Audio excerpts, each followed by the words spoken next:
এবং সেটা তৃণমূল। এটা আমি বিশ্বাস করি, এটা আমি বিশ্বাস করি না যে তৃণমূলের কেউ কাউকে একবারে, দেখুন সিপিএম এর সময় নাপি জল বন্ধ থাকে, এখন এসব পরিস্থিতি, এখনকার পরিস্থিতি অন্যরকম, কোথাও এর এসব হয় না, এগুলো আমি বিশ্বাস করি। দেখুন ব্যাপারটা হচ্ছে এটা অত্যন্ত দুঃখের। আর্জি করে আমার যে মেয়ের উপরে অত্যাচার হয়েছে, এটার প্রতিবাদ আমাদের সবার মনের মধ্যে আছে।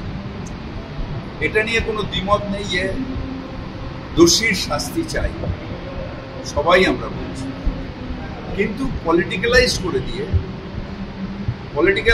দিয়ে আর্জি করে সত্যিকারের যে মেয়েটা প্রাণ দিল, যে অন্যায়টা হলো, সেইটাকে ছোট করে দেওয়া হয়েছে। নবান্ন অভিযান কিসের জন্য?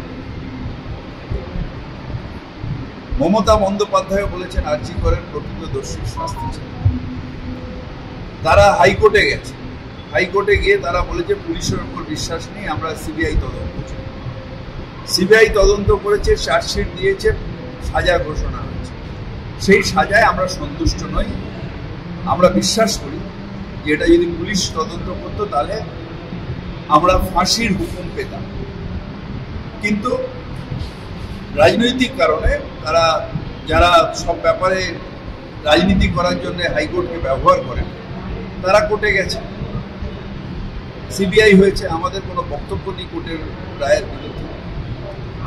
তারপরেও রাজনীতি করার জন্য তারা বিভিন্ন বিরোধী দল তাদের পাল্লায় পড়ে এটাকে করা হয়েছে। কেন কালীঘাট? মুখ্যমন্ত্রী বারবার ডাক্তারদের নিয়ে এসে তোমাদের কি দরকার তার দরকার করেছে, যতটা তার সম্ভব হয়েছে তিনি করেছেন ডাক্তারের জন্য। তাহলে অর্থহীন আন্দোলনের কারণটা কি? অর্থহীন আন্দোলনের কারণ হচ্ছে যে করে হোক রাজ্যের যে মামাটি মানুষের সরকার তাকে বদনাম করে, যেটা পারছে না তারা। এখন সারা বাংলা বাঙালি বিদ্বেষের ব্যাপারে, বাঙালির অত্যাচারের উপরে গর্জন করা উচিত। সেখানে এটাকে ডাইভার্ট করার জন্য 1 বছর বাদে তাদের নিজেদের দোষেই কিন্তু ফাঁসির সাজা হয়, বা যা ইনকোয়ারি হবে, তাতে আমাদের কোনো বক্তব্য নেই হাইকোর্টের তত্ত্বাবধানে।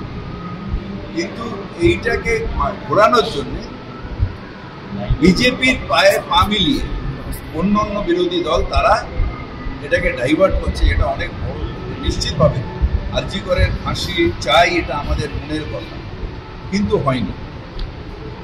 আর বাদবাকি যা ইনকোয়ারি হচ্ছে হোক, কোনো আপত্তি নেই, কিন্তু বাঙালির ওপর অত্যাচার, এটাকে ডাইভার্ট করার একটা পরিকল্পনা এই অভিযান।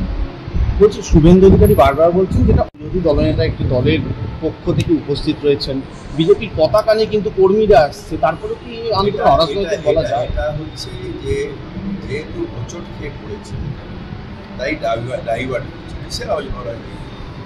কিসের অরাজনীতি? তুমি কোনো জিনিসকে অরাজনৈতিক ছেড়েছ? কোনো উৎসাহ তুমি কোনো উৎসাহ বন্ধ করেছো? ব্যক্তিগত উৎসাহ করেছো? আর আজকেরটাও 100% রাজনৈতিক।